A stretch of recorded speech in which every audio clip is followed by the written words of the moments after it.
Hey, this is S.A. Nathy. And this is Julian Michael David Chavez. And this is the Cast for Creators. The very first episode. Yeah. Basically, it's a podcast for anybody out there who's on YouTube or any other sites where you share your content, whether it be art, animation, music, video production, anything. If you have the imagination, the passion, and the desire or know-how to do things, and you want to know what it takes, and just generally what it's like. We basically, if you create, this is a podcast for you. That's why we call it the Cast for Creators. For creators, yes, exactly. Yes. Which, of course, both of us are, and we'll be going over that in the upcoming episodes to come. But I say this would be a pretty big episode here because we're going to be talking all about YouTube, and especially YouTube as of right now. Yeah, which is definitely not the YouTube that we, more or less, I mean, regardless of age, you more or less grew up with YouTube being, a really good place if you made something, or even if you didn't make something, it was a good website. It was like the initial streaming, video sharing website. That's what the original creators of YouTube had in mind when they created it. Yeah. And it became something bigger to where Google bought it and kind of just have turned it into something that we didn't want. Because it's sad to see how far it's fallen. I mean, I'm still active on it. I have what I have. Julian is still doing stuff on it. He has numerous projects from the past, but he's still using it to this day to showcase what he does, right. Like everybody else out there who is listening to this, hopefully is still doing, or at least being inspired to do so by this and other future podcast episodes. Yeah. But in terms of what YouTube is now is just, again, sad, and that's being nice. Well, it has its ups and downs, and I definitely understand most of what's going on from a business standpoint, and especially now that I've had a little bit of a background in business. I managed a restaurant for a while, which is it's a little different, but business is a business, and you got to consider. You understand them. You understand from managing something to you're managing something. It may be difference between a physical job and something that's basically a digital job. It's online based or it's technology based because everything's digital, no longer analog. We're past the cassette tapes and vinyl. But you look at, I try doing with what I'm doing. If anybody out there listening to this is familiar with my brand of cartoons or comics or whatever, the main brand I fly under is the EC brand, Elemental Comics brand, and I apologize for my speech impediment because it's really hard to say Elemental. But I have now 2 series on YouTube, which we'll go into, and I have some stuff on Amazon as well as my own website for the EC brand and other projects I'm doing under that to try to promote, grow, and advertise. The thing is, I feel as if I do have a pretty good platform in which I'm standing on. The only problem is I'm not having the success that I dreamed of. And when YouTube did with what happened to YouTube 3 months ago or so happened, it was like a big, kick in the butt for not only me, but I'm sure everybody out there who had their own independent channel or smaller channel who didn't reach the requirements. And if you're unfamiliar with it, February 20th, 2018, so about 3 months ago, YouTube finally, after months of talking about it, finally basically cracked down on channels who had less than 1,000 subscribers and less than 4,000 hours watched total on their channels, which include mine, which include, I'm sure, thousands, if not millions of people on YouTube who were trying their damnedest to do what they wanted to do in hopes of gaining an audience or even money through the ad revenue share program, which I was a part of, and with the network I'm with Channel Frederator Network, and if you're familiar with Frederator Studios, they do a lot of cartoons going back 20 some odd years. It's a big thing on YouTube. It's like one of the biggest animation networks on YouTube, and Frederator was nice enough to we didn't lose all of our support. The only thing we lost was monetization, but until we reached those goals, which for me and a lot of others are basically unattainable, it's like, ouch. And I'll get into it later on if we get around to it, or maybe in a future episode, about how that affected me. If you want to know how that affected me now, check out my YouTube channel, youtube.com/user/Firee, the Oracle, OARCLE. I'm glad I got that right.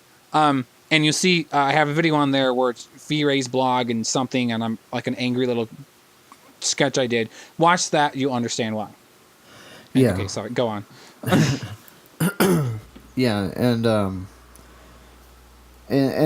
so, I mean, one of the angles that I have with this is I don't want to totally, say that YouTube's bullshit now, because I really don't think it is, but I think that people have to, wake up and realize what opportunities are there and what opportunities are not there, especially if they're trying to get somewhere with their art or with their talents, and they're trying to put them out there on YouTube.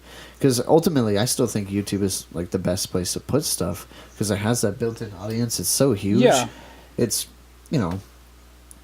it's YouTube. There's no denying that the power that place has. I mean, I've been watching stuff on from if you're like me and you want to like basically good tips and tricks for YouTube, Alan Spicer, a guy in England, does a series of videos. He has 2 YouTube channels. One is strictly just tips and tricks, and I've talked to him directly on online through outlets, and he's one of the many who told me, who I learned basically, because YouTube is on my Google. Google is the first largest search engine. YouTube, therefore, is the second largest search engine. So when if you're going to use YouTube, I mean, the audience is there. You just basically have to grab a hold of it.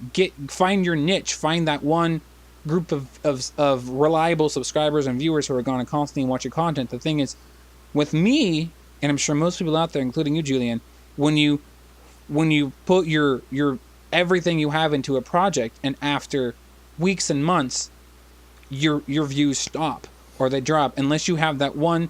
I have one or only a few videos recently, like animations recently, that found found a good chunk of views, a good corner of the niche, who I got the right retweet on Twitter or the right share on some other site, and I got 5, 6, 7, 800 views, and I loved it. But the thing is, once that hype dies down, because my channel doesn't have enough pull, apparently it stops. Or I still get a few, but I'm going months between. Like a new episode, a new cartoon, a new animation I do will have that good hype, and if it gets good attention, it will grow.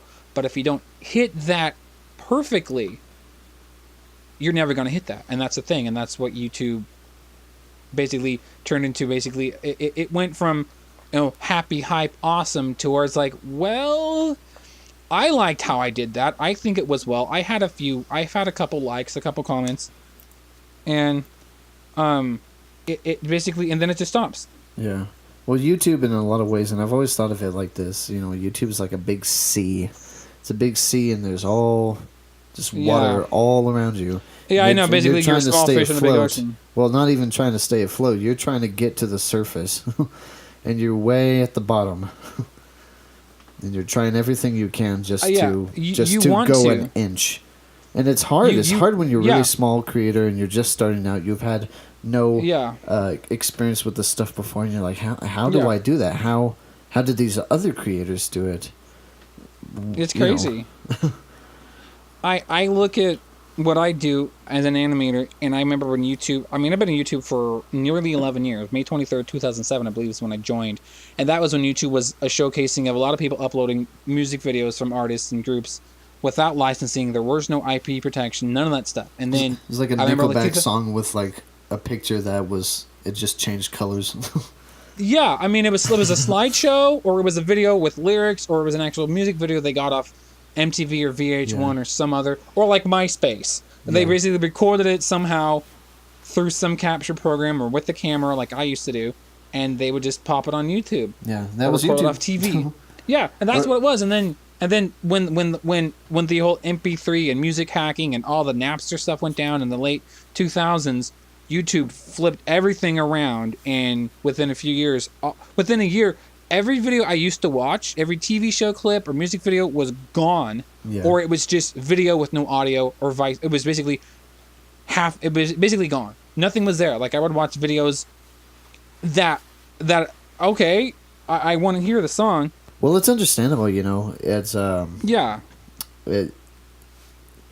was such a crackdown because the holders of the music, the people who own the music, they were like, well, why we're missing out on a big opportunity here. If there's so many people listening to our songs, we're not making any money off of it. Well, also, I think there was a big, like I look at Vivo, and I think Vivo is like is one of the best things that happened to YouTube, because it is. I do like it. You know, you get these high quality music videos, and you get older ones too that you wouldn't get otherwise. Oh yeah. I mean, I go through like Michael Jackson stuff or Aerosmith stuff or whatever. I'm seeing videos that I've never seen before or I haven't seen in 20 some odd years because let's face it, YouTube has basically become a hub for music videos because music television as we knew it in the 80s and 90s and even through, you know, the late 90s through maybe the 2000s before MTV and VH1 were ruined completely by reality TV. That's where you want music television, video hits one, were those channels, CMT or what have you. And now only place you really see music videos is YouTube. So YouTube's a huge outlet. But I'm thinking back to the late 2000s, the early YouTube era. There was no the one of the points of this intro podcast and of the series is again the monetization or demonetization of your YouTube channels, of YouTube in general, because of the change on February 20th. One of the things is YouTube before there was ad revenue share, before there were even ads on YouTube, it was free. There was nothing. For whatever reason, Google, who bought YouTube in 2009, 10, no, I think it was 2009 or 10, and then in like 2012 or 13, they instigated the Google Plus thing to where you could only do YouTube activities through Google Plus. That was really broken. That was like their first really dumb thing they did. You remember the tank thing? I think the little guy in the tank, it was in the comments. Oh, God. Yeah, I don't miss some of that stuff that they try doing to make YouTube, to gain whatever they wanted to gain from it. But basically, I think YouTube back in the day, if there was money, I don't think money is being made off of it. I mean, clearly Google saw an opportunity to get this huge chunk because Google started as a search engine. Like somebody created Google in like the 1990s. That was bought. That basically became its own thing. And all this money was exchanged. All these IPs and things are bought, and YouTube eventually became part of Google. Like if you own an Android phone, your phone is Google. Yeah. Even if you don't have an account, once you log in with your Gmail account on your phone, your YouTube is active. Enjoy. Right. And which was good because it became easier. Because back in the day, YouTube mobile internet before the mobile app and even the early mobile apps of YouTube were horrible. You could only upload certain things. You couldn't edit titles. You couldn't add tags. You could only add like a very short, maybe like 100-character description. And you're very limited with what you could do on Google Mobile. No, YouTube Mobile is huge because you can do anything on it for the most part. You still need like the Creator app, which I have. You still need other features, but it's pretty good now.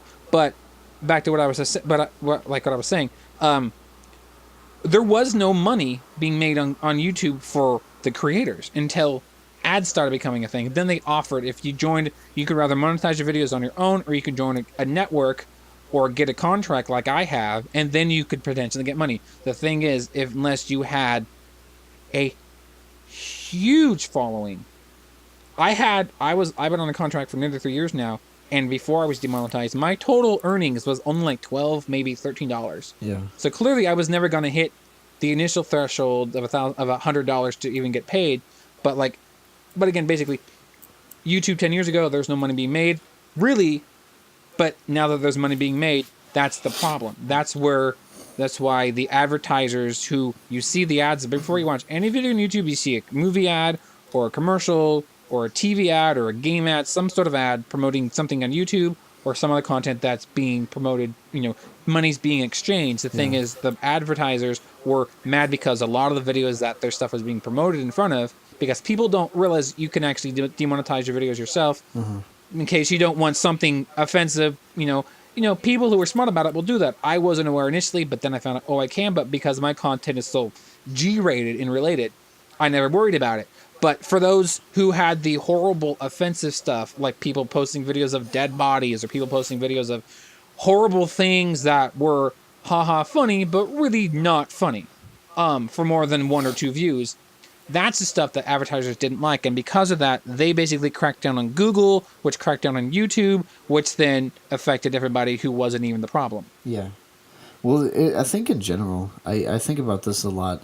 It seems like the whole ad system, who gets shown what ads on YouTube, I feel like it's really flawed. Which is weird it really because ads for Google they work pretty well. Yeah. But like, I don't I don't get. Yeah. I just don't get. I don't get how it works. There wasn't ads for so long in YouTube's history. And then it was like any other network, because YouTube's a network. Clearly, with YouTube Red and YouTube TV, they want to be a media network. They are a huge media outlet. That's why they're gigantic and why they're still why they're not going under anytime soon. Somebody I was talking to online a couple of days ago was talking about how YouTube is basically becoming MySpace. Like, no, MySpace was small. MySpace never grew out of the basement it was started in, basically. Tom never really grew up a whole lot. Tom pretty much did. I mean, he is everybody's MySpace friend, even if you tried deleting him. But MySpace was a good way to kickstart social media in 2006, 7, 8, 9. And then, people grew on like the ideas of it. Yeah, and then you got your Twitter and your Facebook, and then YouTube became its own social media outlet. Like I just said a few minutes ago, Google Plus through Google became basically another social media thing. Because if you go on any on your Android phone or any device or any website, there's always your share options. You got your Twitter, your Facebook, and you usually get a Google Plus one, the G with the G in the red circle with the plus on it, or some variation on that. Yeah. So Google Plus became basically Google or YouTube's social media hub, because YouTube back when I joined, it was different. A lot of newer channels don't have it, but back in the day, you had a discussion tab on your channel. Yeah, I remember that. Which is basically a comment section for your channel itself. Which my comments go back to like 2000, go back 7, 8, 9 years ago when I was doing some old gameplay videos, or some old like me drawing on pencil and paper, or videos I recorded with a digital camera or my old cell phone or whatever from back in the day, or me doing some really old video blogs. Yeah. Way back in the day. And you had comments, but you also had a discussion where people would say, "Hey, that's me. Hey, what's up?" And you would communicate. But it was such a primitive thing, and basically that unless you're an older YouTuber like I am, you don't have it. It's funny seeing that stuff, but YouTube's grown. YouTube's evolved from, again, you used to only be able to upload like up to like 10, 15-minute videos. You didn't have all the options. Streaming wasn't even a thought. Yeah. 10 years ago. And the initial YouTube playlists were built on less gameplay videos or pirated music videos or chunks of TV shows. Like, I'd watch TV shows in 10-minute chunks on YouTube. Yeah. Now we can watch a whole 2-hour movie on YouTube. Yeah. Which I've done. I watched some stuff that was basically recorded off TV, then DVD, then digital, then YouTube. Like 4 or 5 transfers to watch a movie on YouTube, but but then you get the licensing and IP protection, so a lot of the stuff does get taken down or is demonetized accordingly for legal reasons, and I understand. But again, like you were saying, you get why, but it's like you're kind of screwing a lot of us over, because it's like, I'm not doing the bad things, yet I'm paying the price. Yeah, I mean, ultimately, at the end of the day, I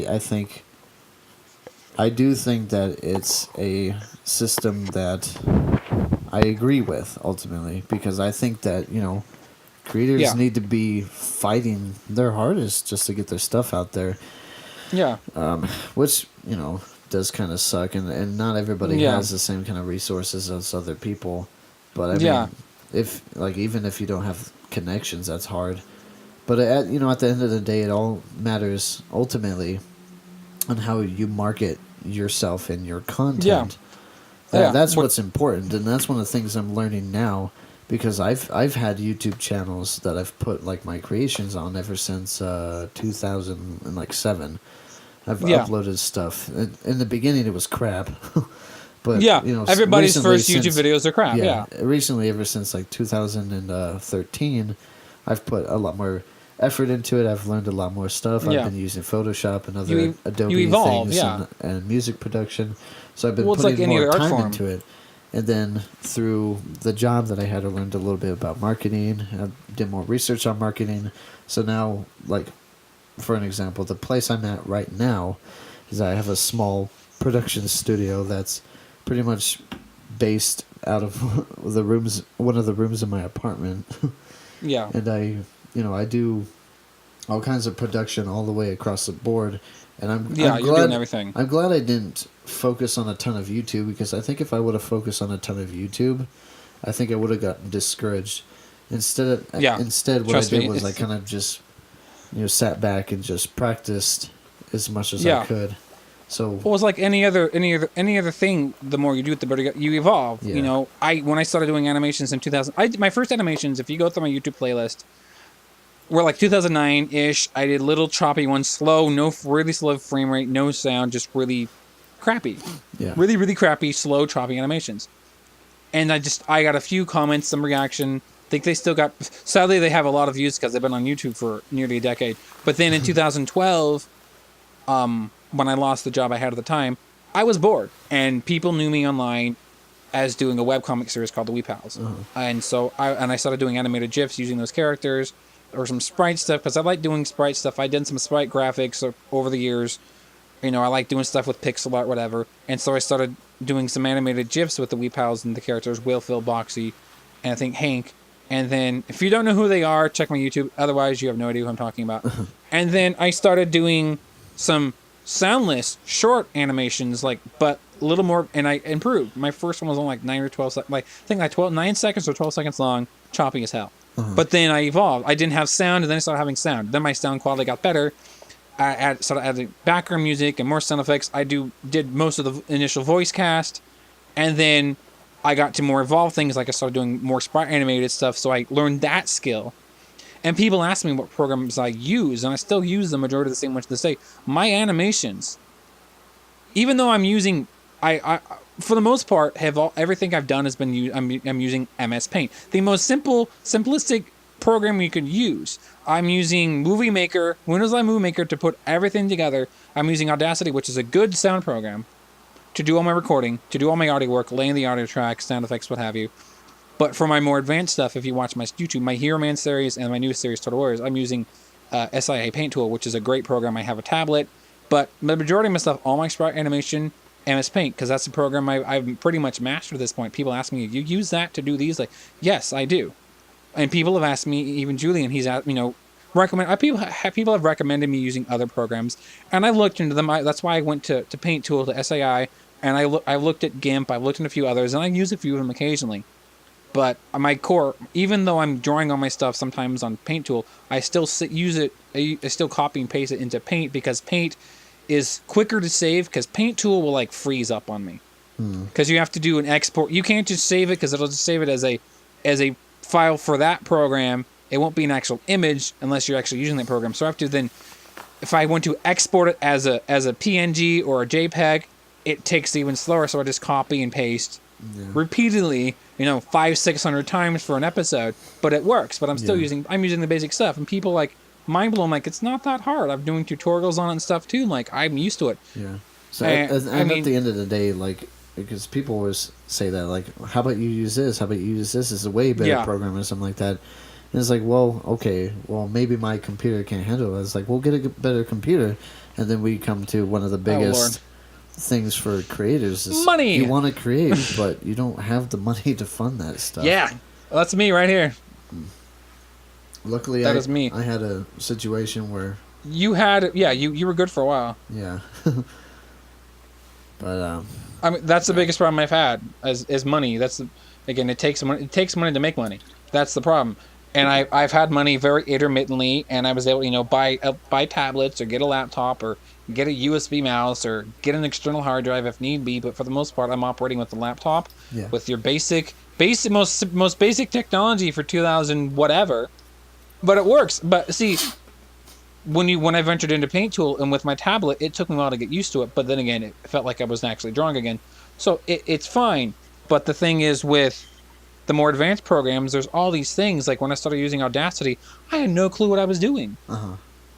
It's so much stuff you got to play around with. And I know you use GarageBand, you use other programs for your audio production, and then ones for your video production, and then you have to, stitch it all together. And one of my biggest problems, and I've improved if I watch my old stuffs, one of the hardest things to do is syncing audio, syncing not just sound effects, but doing voice syncing. Oh, okay. And I've gotten to where I'm pretty good at it. It may be off a little bit, but it's such a fraction of a second where it still looks pretty seamless. And again, people out there want to know, I'm doing everything you see on my YouTube by myself. I mean, Julian does some music and voice work for me. I have other people who do voice work for me.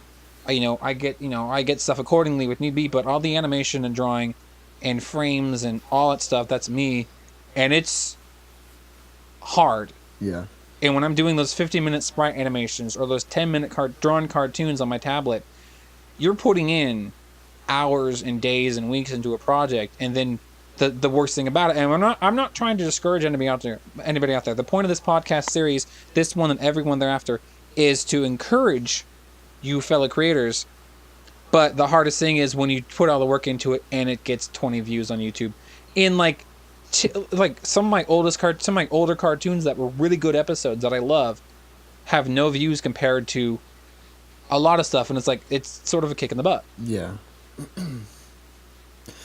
Yeah, and definitely the point of this podcast for me is, here's where we are now, and I think it will be a very interesting thing to see, where can we end up, toward the end of this podcast. Oh, it'll probably be ongoing, but, where will we be in a year from now?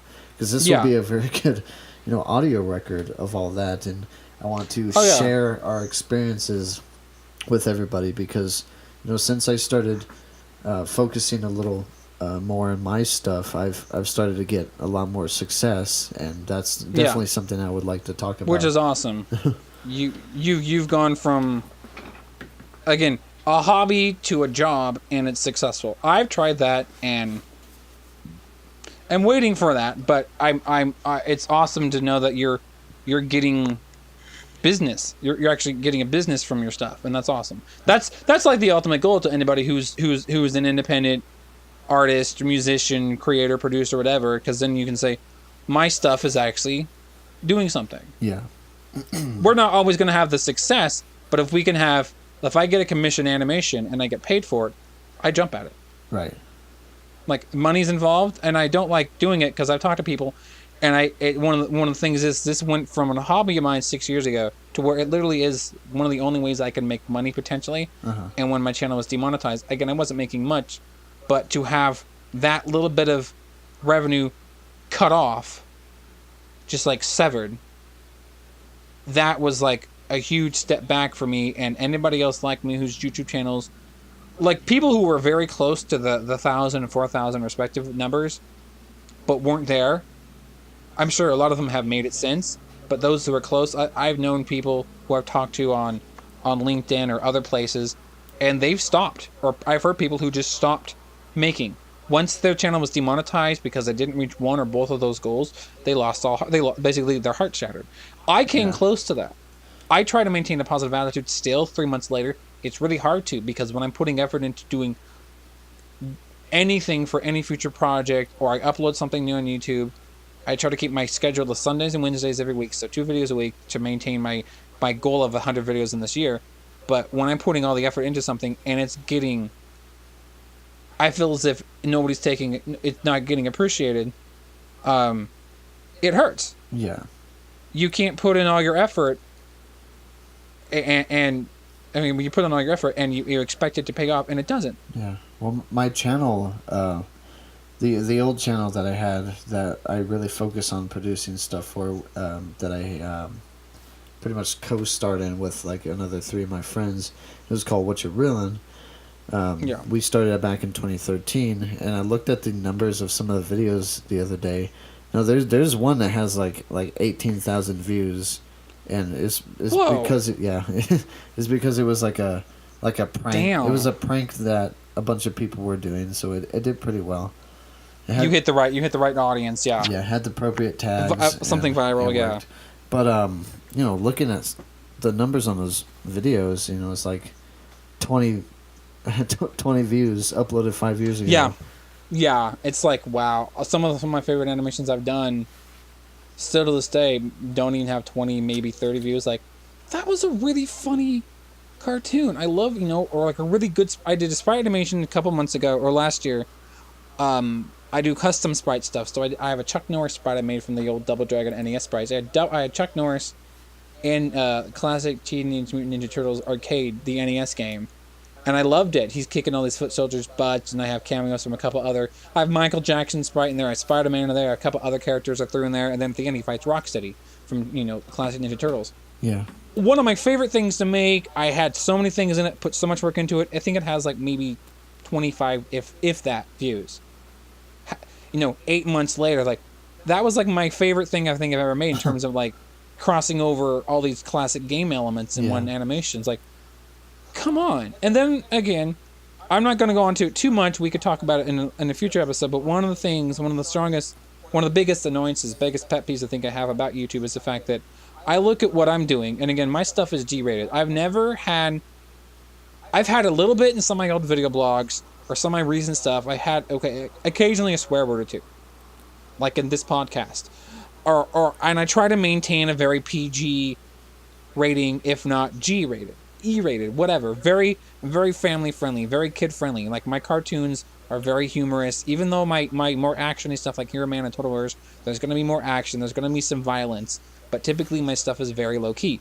But I look at this other stuff out there. The channels that made YouTube make these changes, the ones where they're ripping off SpongeBob or ripping off some cartoon or some movie and dubbing in horrible language or horrible content or completely I mean, for lack of a better word, and not to swear, but it's a good word if you know the definition, bastardizing these things. It's like this, and that's the stuff that gets the thousands upon millions of views, and they get all these subscribers, and they get all this, even though they may be demonetized as well, because that was the goal, was to make the bad channels go away, basically. Yeah. The stuff is still there because it's still bringing in tons of attention, and the cross plays, and the auto plays, and the whatever. Yeah. It's still bringing in huge traffic to YouTube. They're never going to take them down because of that. And it's like it's such a double standard or double-edged sword, because YouTube, in the end, which we can get into, is hurting themselves more than they're helping themselves, because people are going to jump. People have been considering jumping. People rather quit YouTube altogether, or they jump and they leave YouTube behind. Well, here's what I think is absolutely necessary now, and it's definitely what I'm going to be doing with all of my channels from now on, is I'm no longer going to partner with YouTube. I don't think it's worth it anymore, because even if you are a big channel, if you have something that's not suitable for advertisers, you get demonetized and you're losing out on, like, if you have millions of views on a video, you're not seeing any of that coin, you're not getting any of that. So I think what's absolutely necessary now is to not partner with YouTube, keep everything ad free. Everybody loves ad free.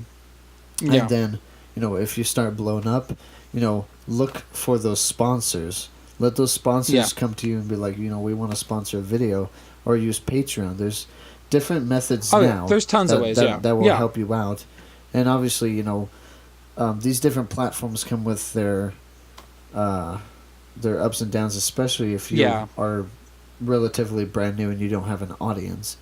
But ultimately, I'm no longer going to be partnering with YouTube, because I don't think there's much of a point. Why partner with something if there's going to be no benefit, or if it's going to be such a headache? Honestly, think about it. And especially for all these new creators coming out here who want to bitch about the platform. It's like, well, if the platform is not meeting your needs as a creator, and you think that they're censoring, which they're not censoring. But if you think they're doing all this stuff, then say, okay, I'm going to have YouTube host my content, but I'm not going to be, partnered with them. There's no point. I mean, when I joined Frederator, I was offered a contract from Frederator July of 2015, or no, like June of 2015, but I didn't see the message, because YouTube also used to have a messaging feature, like email feature, which nobody remembers unless you.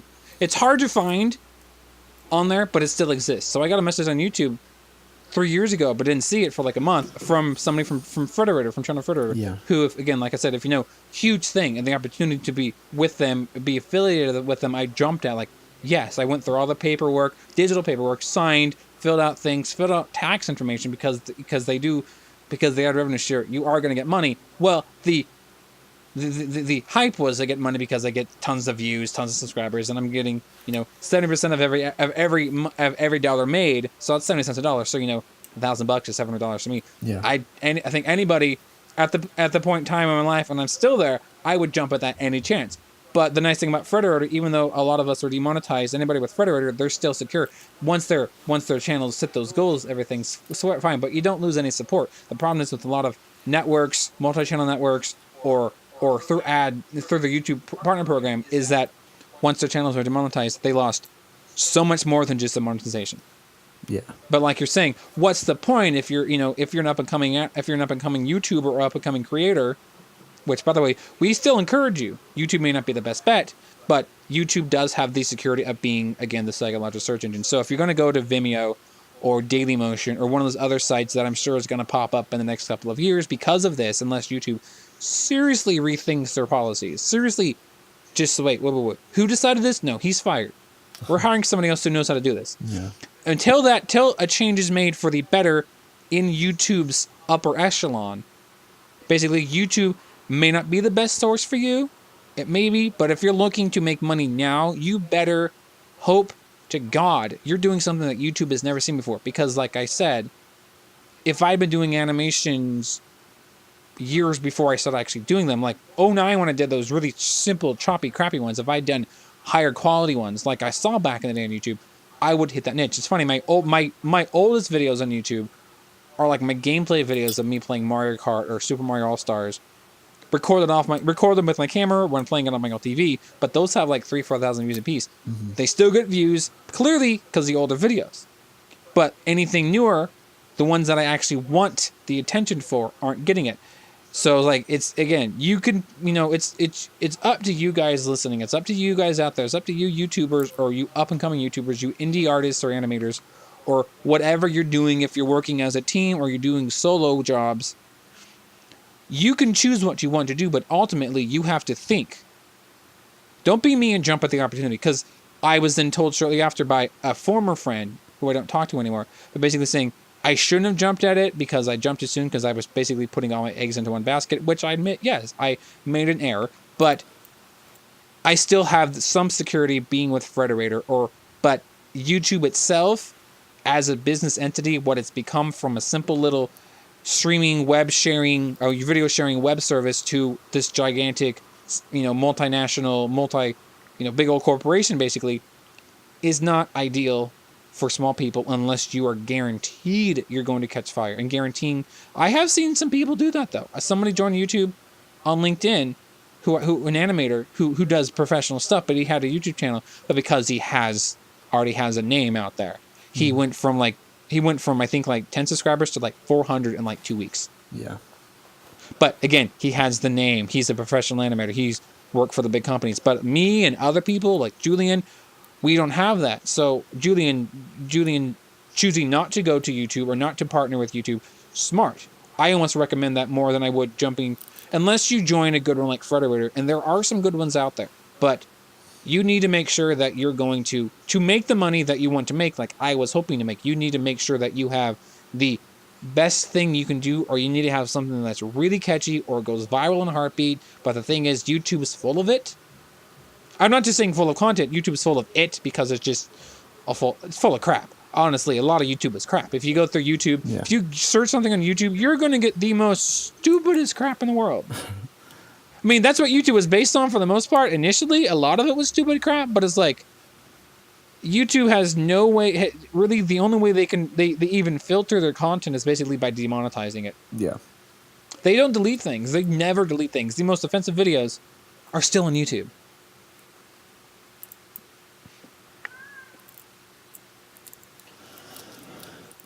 Yeah.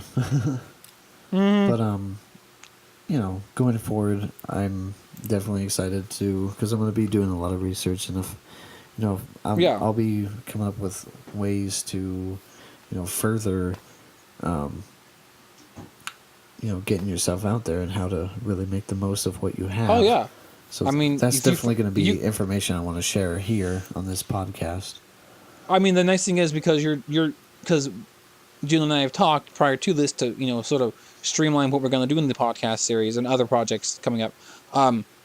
You're doing projects for local hip hop artists or groups, and you're getting your name out there. You're in part of there's an underground music scene there that you're doing work for, and you don't even have to you yourself be putting stuff up on YouTube. You have other people doing it who then connect back to you, Yeah. And you can just, you could spread by word of mouth, which is huge. Yeah, for example, I put up I produced a music video for a client.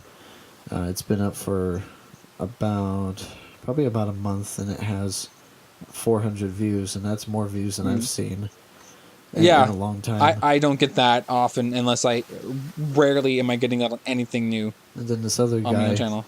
I produced a music video for him. We put it up a couple weeks ago, and it almost has 300. Yeah. So this is doing good. Yeah, like you were saying earlier, promoting, advertising, marketing, trying to sell your own stuff, trying to get your own stuff out there. I've been trying to do it for years. Yeah. And I do, see, the thing is, I do a lot. I do more than my own part. I'm like going crazy with it to where I don't do it like I used to, but basically I spam everybody I freaking knew. Yeah. I would post it across anything I could post it on, to the point where people probably got tired of me posting about it. Uh-huh. But like, I try not to do that because it's good to a point, but then you're just kind of, again, you're spamming. People aren't going to click because like, dude, I'm tired of seeing links to your stupid cartoons. And I get that, but you have to do it smartly. And I've looked at stuff online. I watched the videos on YouTube. Sadly, YouTube's is a good search engine, is a good resource. It's basically video Wikipedia. And I've gotten some good hints, some good tips of how to do things. And I tried doing them. I've done search engine optimization and good tags and all these things. But the thing is, when you're doing so much by yourself, like me, or even Julian, you're doing all this stuff. Well, see, Julian, you're one of the positive exceptions, because you're doing things with people who are then also promoting because it's their music or it's their product as well. You're just putting it together for them. With me, because I'm doing the drawing, I'm doing the writing, I'm doing the drawing, I'm doing the animating, I'm putting the audio together, I'm clipping in dialogue or sound effects, and then I'm syncing it all together in animation, and then hoping to God it gets more than 15 views in 3 months. Yeah. And when I'm doing all this, and I'm still trying to advertise and promote, I've talked to people, and like when my more recent episodes, my more recent big productions, Hero Man and Total Warriors, the newest episodes of each series respectively, have pretty good views, 40-something views a piece in the first 2-3 weeks, which is awesome. But I'm telling people who basically, like, I'm tagging people on Twitter or Facebook or LinkedIn or wherever. I'm like, share. I'm like, you're part of this. Yeah. You're on IMDb. If you're in either one of those series, including Julian, he knows, you're credited on IMDb. I have IMDb pages for both of those series because those are the main series I'm going forward with in terms of the brand I have.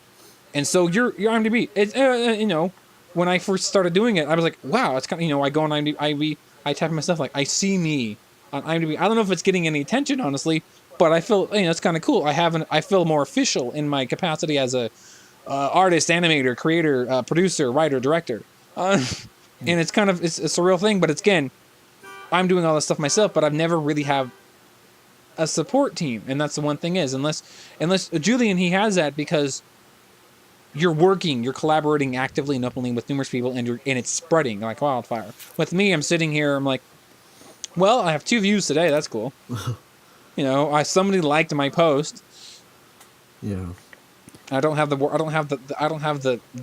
wide enough reach, and it's not pyramid scheming to go to further reaches to where basically it stops. Yeah. Well, I'm lucky to have people around me. Who have projects they want to do, because that's one of the big things that happened for me is I got involved with this guy who did coverage of the hockey team in town, just through like an audio platform, and then we got together and now we're doing like video live streaming, and it's doing so good. It's like better than I could ever imagine. You've got several things going clearly in like the ideal direction. Yeah. That's awesome. No, I mean, he's one of the lucky ones. Julian's one of the lucky ones. I mean, if you're listening to this and you're like, you want to, I mean, I don't want to jinx you or curse you, but if you want to hear about, pretty good early success story, to go from what I know from, like you said, from your old YouTube content to a few attempted ideas or channels or concepts or genres of whatever you want to put up on YouTube, to now this where you're doing hockey stuff, and you told me you're doing other things, like you're doing land surveying, you're doing a little, you have business, you already have a business and name out there for you, and it's just going to continue to grow, and that's huge. That's what anybody wants. That's what I was hoping for. Yeah. I've had a portion of it occasionally if I get something where I'm going to get paid for, but outside of that, it basically, like I said, it just stops. It dries up. But you're just like, you're telling me more things that are going on soon. Like, holy crap! Wow. Well, I'm like, yeah. Well, I have a new cartoon coming. Well, check out these views. The hockey stuff, we upload them primarily to Facebook because they can like the page, and then if we go live, they're like, oh, cool. I got a notification saying they're live. Yeah. So here's some views that we get on these videos, and they're legitimate views, like 453, 1.7K, jeez, 627, 791, wow, 724. Jeez. Where's that? Yeah, that's crazy. Wow. 2.5K. God. Another 1,000, and then on on the YouTube page for the hockey stuff, I have one that's 1.6K. I'm lucky to get 50 views. But that's because we're within a year. It's a marketing thing that I really found out about. Is if you really channel into that niche, it really helps out. Well, sports is always going to get, like, one of my biggest videos on my YouTube is locally here in Portland. There's the Blazers media team. Years ago, I went to a scrimmage game with my friend and recorded on my old camera them playing, like zoomed in through the binoculars because we were so far away, but zoomed in with the binoculars, it looks like a really good court view. It has like 3,000-4,000 views. So sports is one of those things that still gets pretty good attention across the web because everybody likes sports. Yeah. And especially because local, so you're going to have that local element. People are going to like, oh, you check out this video of the Lobos playing. Dude, that's awesome. And then that links back to you. And then, like you told me, you've gotten opportunities through that project. Actually, you want to hear? You've gotten more. Hear about some cool stuff. Yeah. So the hockey team, they went to a national championship for the first time in school history. We were super stoked about it because this is the first time that we did their live streaming. So they went, and then while everything was going on, the championships, they have their own people who do streaming for them. Well, they gave us a call, and they invited us to go out there and help them with their live streams for this next season. That's awesome. Yeah. I mean, yeah. Clearly, you got good things going with only further good things coming. Yeah. I mean, you hit the right thing because me and Julian have known each other for, good Lord, 8 years. I feel old. But if you knew him back in the day, he's not quite the same. He's still the same, but not quite the same. But I'm saying that in a good way. Right. Long hair. Let's just say long hair. Long hair and quiet. But that's what I like. but I could tell that he had the passion for things because I know he liked art, and I know he started making graphics, and I know he obviously he's loved music for, his entire life. Who doesn't love music? But he's big into all kinds of stuff. He kind of sort of got me into more things. But he's just to see what he's coming to the table with now. It's like when he and I have talked in the past recently, like when we first put this idea together back 3 months ago after the whole YouTube thing, that thing happened. He's telling me everything he's doing now is like, it's shockingly impressive. It's in a very positive way, of course. It's like I couldn't foresee this, and again, I never thought I'd be doing animations, but to see him doing this in such a short time, you started doing the hockey stuff, like October last year? Okay, so not even a year ago. So to go from that to this within not even a year, and then the hockey thing is going to begin again, and in a few months' time, is like, wow, you got what you got to get going, and clearly you're going. Yeah. Yep. And I'm like, crap. Well, definitely evolving my content was a huge part of it, and then networking was the biggest thing I could do. Because you're interacting directly, too. Yeah. That's the big difference. If you're interacting directly with people, rather it's like Skyping or some other direct communication, but obviously in person is better, or at least visually, any way you're actually seeing each other is better. But because you're doing it directly... Yeah, I know it is. Well, because all these things. Too. Yeah. Well, the thing with text-based communication is the most broken way to communicate. It really is. If you weren't trying to get a point across, it never comes off right because you don't want to be all caps or whatever, because then people are going to think you're either being harsh, or you may think someone being serious, but they're actually joking. You can't be sarcastic via texting. Right. But the direct word of mouth or direct communication, meeting in person, that kind of thing, an actual interview, sitting across from each other at a table or desk or whatever, that's perfect. That's what you need, and you're doing that. Me, I never really had that chance. I've tried, and believe me, I've continued to try, and I'm still going to continue to try. Because again, you creators out there, don't give up. Yeah. That's like the underlying purpose of this series, of the cast for creators, is never give up. Because if you do, then what's the point? Yeah, I'm not giving up.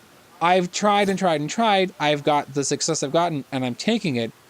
But to just to stop altogether. Don't be like those YouTubers who did quit, sadly, because they felt as if their whole world was shattered. Mine was shattered, but I basically am slowly taping it back together using as much Scotch tape and Band-Aids as I can find.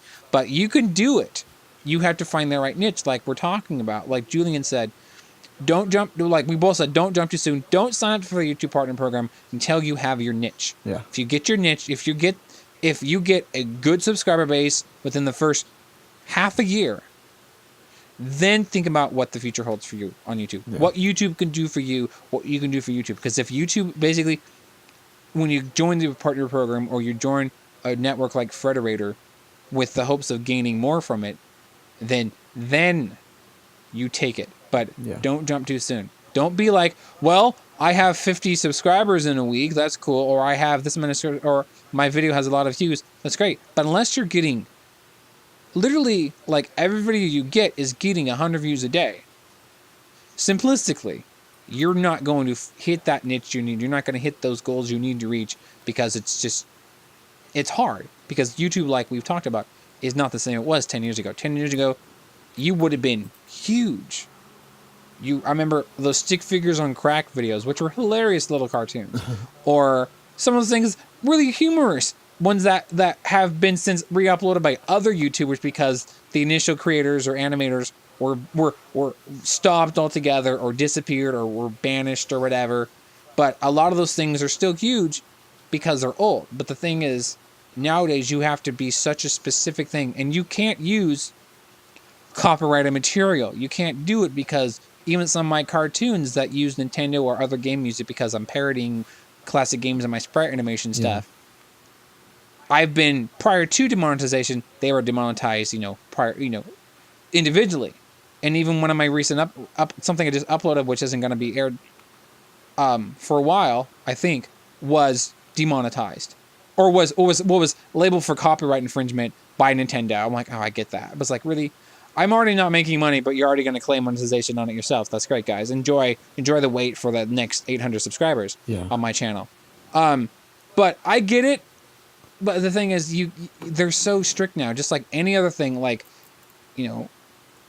any media outlet nowadays is so specific and strict because of piracy, because of people who claim other content as their own, and so you basically have to be very unique, very original, and you can't. If you're going to use somebody else's, you have to credit the hell out of them in your video, in your credits, in your description, whatever. Because if you don't, odds are it's going to get flagged, demonetized. And if you keep doing it, you get bad things going for you, even worse than already being demonetized. Yeah. Mine isn't. My channel's still good. I'm all pluses and positives on my channel. I just don't reach those numbers that I need to, which is the ultimate negative for me. But again, maintaining positive. Keep it. Keep the good thoughts in your head. Don't dwell on the bad. Think happy thoughts. Yeah, totally. Or like we're saying, if YouTube isn't the outlet for you, go someplace else. But all in all, just keep creating, because honestly, if you have the idea and you have and you can do it, do it. Even if it doesn't look like professional art, even if you don't look like, freaking Van Gogh, or you don't look like, a Marvel comic book, or you don't look like, Angry Birds, or you don't look like some high-end quality product. Okay, Angry Birds I don't like. But for example, if you're making a 3D animation and it doesn't look like Shrek or it doesn't look like Disney, that's fine. Yeah. 3D animation is impressive. I mean, Julian's done it. It's impressive. I wouldn't even try it, but I still think everybody out there, if you can do it, people are going to like it. You may not get huge success, but if you get 5 people, 10 people watching it, you get a like, you get a comment, a good comment, great. If you get nothing, okay, don't let that discourage you. Trust me, I've been discouraged, but I keep pushing on because I'm not going to stop. I have 5 series on YouTube for crying out loud. That's just animation. So, people don't give up, because if you do, then why even bother in the first place? Yeah, for reals. Well, on that note, I think it would be a good place to stop. It's about 50 minutes in, almost an hour of this. Yeah. The next episode, guys, is going to be pretty much titled "Don't Let Your Talents Die," where we're going to go a little bit more into, if you have a talent, exploit that. Not exploit it, but I guess, do the most that you can with it. Make that your career. Yeah. And work on that. Yeah, exactly. So, everybody, I am Julian Michael David Chavez. I am S.A. Nathan. And we will see you in the next episode of the Cast for Creators. See you next time, guys. See you guys.